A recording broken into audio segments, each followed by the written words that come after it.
The Black Rose McQueen. I wanted to give a shout out to Ring IQ Boxing, and remember to tune in to the motherfucking relay. Welcome to the motherfucking relay. We're covering today's top boxing news. Ow! Okay, we'll start with this. Well, Tyson Fury very recently posted the latest set of updated Boxrec rank standings, their divisional rank standings, as far as who the best fighters in the heavyweight division are, and it leaves a lot to reconcile, it does. For those not already aware, Boxrec, unlike Other divisional rankings, some other rank standings, their rank standings aren't based on a panel of votes or a panel of editors or anything like that. Their rank standings are based on an algorithm, a points system that tabulates points as ratings, the points of the fighters ranked within their lists, and rates them against each other. This is all based on an algorithm. Thus, it removes the human element from the overall rank standings, and that has its pros, but it also has its cons. In the pros department, this does prevent partial treatment, biased treatment. That, sometimes when you got a panel of guys voting for who the best fighters are, the assessment, as it were, could be flawed. Perhaps a fighter is ranked too high, or perhaps one fighter is ranked ahead of another fighter who's more accomplished, more experienced, more decorated, and it leaves that which to reconcile. Essentially, the element of human error. In theory, Boxrec's algorithm eliminates this. in theory. However, the trade-off is that without the human element, the rating system overall lacks context. Fine details that adequately reflect the who's who of the division of the landscape. They're missing. In that way, Boxrec's divisional rank standings have their own set of flaws that need to be addressed. You'll notice that Alexander Usyk is ranked as the number 4 heavyweight in the world. Based on what? Ahead of several others. Ahead of Dillian White. Ahead of Alexander Povetkin. Ahead of Kubrat Pulev. Luis Ortiz. What's that rating based on? It's based on points. It's based on an accumulation of points. And for Usyk in particular, it's based on an accumulation of points up until this point that he amassed as a cruiserweight. Because lest we forget, Usyk's only had one fight in the heavyweight division. So whatever accumulation of points led Usyk up until this point to land at number 4 in their divisional rank standings, it's not actually based on his heavyweight resume so far. He's only had one fight in the heavyweight division, whereas the vast majority of his career, up until this point, has been spent in the cruiserweight division. And yet it's based on this accumulation of points that he's being ranked ahead of Dillian White, Alexander Povetkin, Luis Ortiz, Kubrat Pulev, and several others. Doesn't make a lot of sense. Has Usyk actually done enough as a heavyweight to be ranked at number 4 ahead of all those other guys? Nah. I don't think so. Boxrec's system has a fundamental flaw, and it is that outside of tabulating points, it's not giving you an accurate assessment of the division and who the best fighters in that division are. Not by itself. It does attempt to do this, but it attempts to do this simply by tabulating points, which in and of itself lacks a lot of context. That Alexander Usyk was a sensational cruiserweight, no doubt about it. Historically, one of the most accomplished cruiserweights the division's ever seen. I think it's safe to say that. But we're not rating him for his abilities as a cruiserweight. We're supposed to be rating him for his abilities as a heavyweight, because that's where he is now. We're supposed to be rating him as a heavyweight because that's where he is now. And at heavyweight, what has Usyk done so far? What has he done that he should be ranked as the number 4 heavyweight in the world ahead of all these other guys? What? I'll tell you what he's done.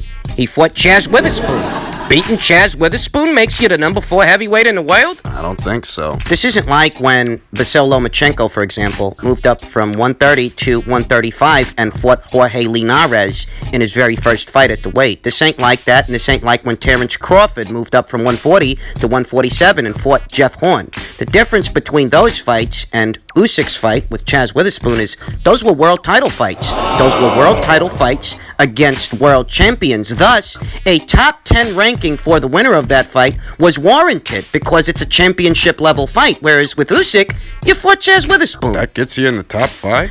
This accents the fundamental flaw in Boxrec's system that I'm talking about. Now, in Boxrec's defense, not all their divisional rank standings have this problem. Some are more accurate than others. But the same applies. At times, it is a very flawed system, and that is very easy to characterize based on what inconsistencies there are. That Usyk's a great fighter. I got nothing against Usyk, but as a heavyweight, he hasn't proven very much. And if he hasn't proven very much, what warrants him landing in the number 4 spot? What? You're telling me that what? What? That Usyk is more proven than Dillian White, than Alexander Povetkin, than Kubrat Pulev, Luis Ortiz, or Derek Chisora, Otto Wallin, Oscar Rivas? I mean, is that what you're telling me? Because if that's not what you're telling me, then you have to reconcile why this guy is ranked ahead of them. Why is he ranked ahead of them if he hasn't proven as much as they have in this weight class? So I think we've pretty much covered the pros and cons of Boxrec's divisional rank standings. I think we've covered that.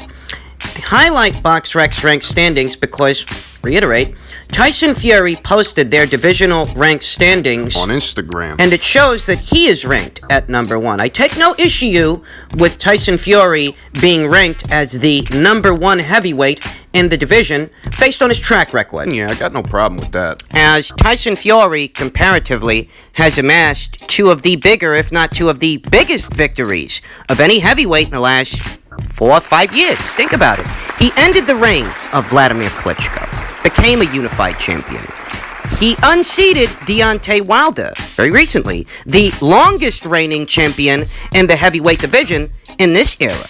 The only guy whose resume holds a candle to Tyson Fury's is Anthony Joshua. Anthony Joshua, who also unseated 2 world champions, although comparatively, the world champions that Tyson Fury unseated are of a higher caliber than the ones that Anthony Joshua unseated. If we compare Tyson Fury's victory over Vladimir Klitschko to Anthony Joshua's victory over Charles Martin, it's not even a contest. It's not even a debate which victory meant more, as Vladimir Klitschko was a long-standing champion, a long-standing unified champion whose reign lasted all of 9 or 10 years, whereas Charles Martin, that guy was a world champion for all of 10 seconds.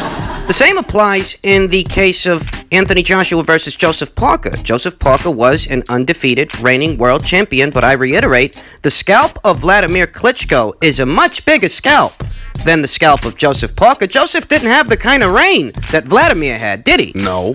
I think that any heavyweight champion should be so lucky as to have half the success that Vladimir Klitschko had as a world champion, as most heavyweight champions don't reign for anywhere near as long as he did. So when Tyson Fury beat him, it meant a lot. It meant a lot more than when Anthony beat Joseph. So you think about that, and then you think about Tyson Fury's victory over Deontay Wilder, who at that time was the longest reigning champion in the entire weight class, and you apply the same formula. Tyson Fury's victory over Deontay Wilder counts a little more than, Joshua's victory over Charles Martin, was a champion for all of 10 seconds, and Anthony Joshua's victory over Joseph Parker. The scalps of Vladimir Klitschko and Deontay Wilder are bigger scalps than the scalps of Joseph Parker and Charles Martin. Now, you might be thinking to yourself, well, Anthony Joshua beat Vladimir too. Yeah, but he only beat him after Tyson Fury was done with him, after Tyson Fury got through with him. So I can understand Tyson Fury being ranked ahead of Anthony Joshua. I'll say there is some room for debate, some room for argument, as Tyson Fury, in spite of collecting 2 bigger scalps than any of the scalps Anthony Joshua has collected, has never actually defended any of the titles he's ever held. And the titles that he's never held them for very long. If he fights Wilder for a 3rd time once boxing resumes, that's going to be Tyson Fury's very first title defense as a champion, whereas Anthony Joshua, since becoming a world champion after beating Charles Martin for the IBF, he has consistently fought top 10 fighters in defense of his status as a champion. Tyson Fury hasn't done this.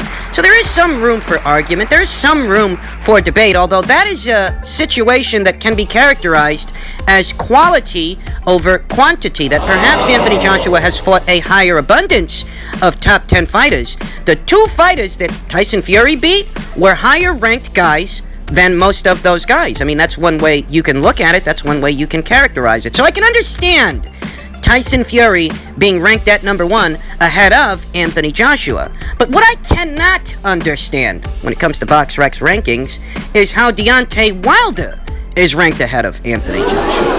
I want to preface everything I'm about to say with this.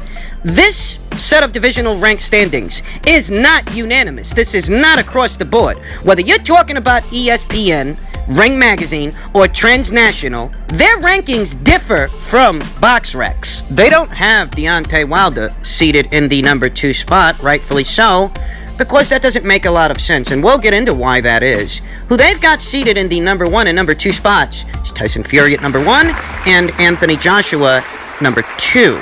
And you know, it's for this reason that I often reference all 4 sets of divisional rank standings as opposed to just one, as you would need to look at all 4 to get the most accurate picture of the landscape in a given weight class. Back to trying to wrap our minds around why Boxrec would have Deontay Wilder seated at number 2 ahead of Anthony Joshua. It just doesn't make a lot of sense, not when you think about it, you know.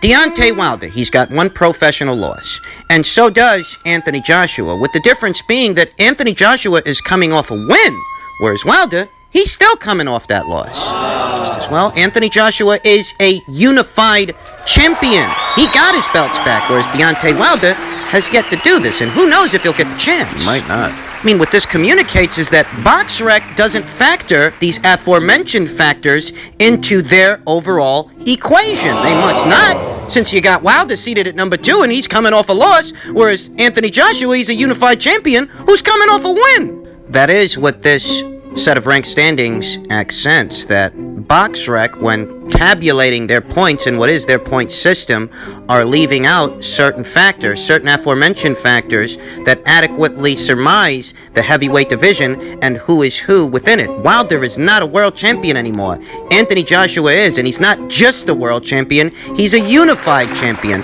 with the same number of losses as Wilder, but the difference being that he's coming off a win and Wilder is coming off a loss. Just as well, Anthony Joshua has consistently fought more top 10 rated fighters overall since becoming a world champion, whereas Deontay Wilder has fought only 2. That's it. Tyson Fury and Luis Ortiz. Those 2 top 10 fighters account for 4 of Wilder's professional bouts. 4 professional bouts against just two top 10 fighters, one of which just beat him, took his belt.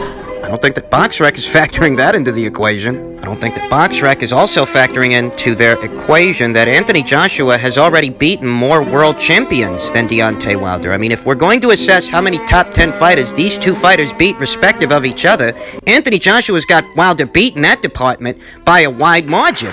Yeah, he beat Charles Martin, who was a top 10 fighter at the time because he was a world champion. And the same applies to Joseph Parker, and that brings us to 2-1. 3, really. Anthony Joshua has beaten 2 world champions to Deontay Wilder's 1. 3, and really. remains Stavern. That's the only world champion he's ever beaten. That's it. You factor in Joshua's victory over Vladimir Klitschko. Vladimir Klitschko, who was still ranked as a top 10 fighter at that time. He was. I know that many of you might not be aware of this due to how Dominic Breazeale's career has panned out so far, but at the time that Anthony Joshua defended his IBF title against that guy was also ranked within the top 10 in the bottom tier. That's right.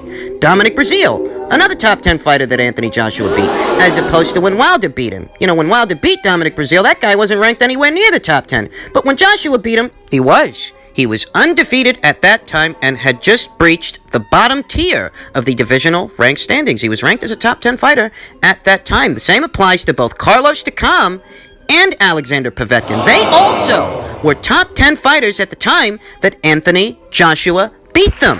Think about the Andy Ruiz fight. When Andy Ruiz unseated Anthony Joshua back in June, he himself became a top 10 fighter in the process. So when the rematch took place and Anthony Joshua dominated him, he became yet another top 10 fighter that Anthony Joshua beat. It's not even counting Anthony Joshua's victory over Dillian Whyte. Now, Dillian Whyte wasn't ranked within the top 10 of the divisional rank standings at the time that Anthony Joshua beat him, but for context, that is a victory that aged very well, as here today, Dillian Whyte has graced the top 10 ranked standings for well over a year, 2 years. And the guy who gave him his first professional loss was Anthony Joshua. In fact, the only guy to give Dillian Whyte a loss of any kind is Anthony Joshua. This is the kind of context that Boxrec's points system lacks. If we do a head count of how many top 10 fighters these two fighters have unseated, respective of each other, Anthony Joshua's got Deontay Wilder beat 7-2. Would say 7-3, but he hasn't actually beaten Tyson Fury, has he? He drew with him the first time and lost his belt to him the second time. The only two top 10 fighters that Deontay Wilder has beat are Bermane Stiverne for the WBC title, 2015, and Luis Ortiz. Whereas Anthony Joshua's beaten Charles Martin, Vladimir Klitschko, Dominic Breazeale, Carlos Takam, Alexander Povetkin, Joseph Parker, and Andy Ruiz. He was champion. I mean, if we're going to stick to the numbers, as they are, Anthony Joshua's beaten 3 world champions to Deontay Wilder's 1, because Andy Ruiz was a world champion at the time the rematch took place. Yet for some reason, Boxrec doesn't factor all of this into their equation, accenting the fundamental flaws in their system. That whilst their algorithm, their system, is tabulating points to formulate a rank, they're leaving out quite a bit of information, and it's important information, as there is a difference between fighting guys ranked in the bottom of the top 15, or the bottom of the top 25, or the bottom of the top 40. There's a difference between fighting that quality of competition and consistently fighting top 10 ranked fighters. The difficulty level, the skill sets, and the base styles of the aforementioned fighters make those fighters ranked within the top 10 that much more formidable, because we're not just talking about the WBCs, the WBAs, the IBFs, or the WBO's top 10 rank standings, their individual rank standings. No, we're talking about the entire weight class, the entire division, when every individual fighter is rated against every other individual fighter. There's a difference between fighting people in the top 10, fighting people in the top 20, the top 40. Anthony Joshua's fought more of those top 10 fighters than Deontay Wilder has by a wide margin. Thus, Boxrec's rank standings need to be reconciled. Upon review, the reconciliation for these rank standings and why they differ from either ESPN's or Ring Magazine's or Transnationals, it's simple. All Boxrec is doing is tabulating points in what is a flawed points system, a flawed point system that at times lacks a lot of context and results in these kinds of strange and uneven rank standings. I mean, if you think this is bad, you ought to look at their pound-for-pound rank standings. They've got Errol Spence ranked at number 3, ahead of Terrence Crawford, who was an undisputed champion, 3-division champion overall, ahead of Usyk, an undisputed champion also. Those guys are more accomplished than Spence, yet they've got Spence ranked ahead of them. The bottom line is that Boxrec has a very flawed system, and that's how you can explain Deontay being ranked ahead of Anthony.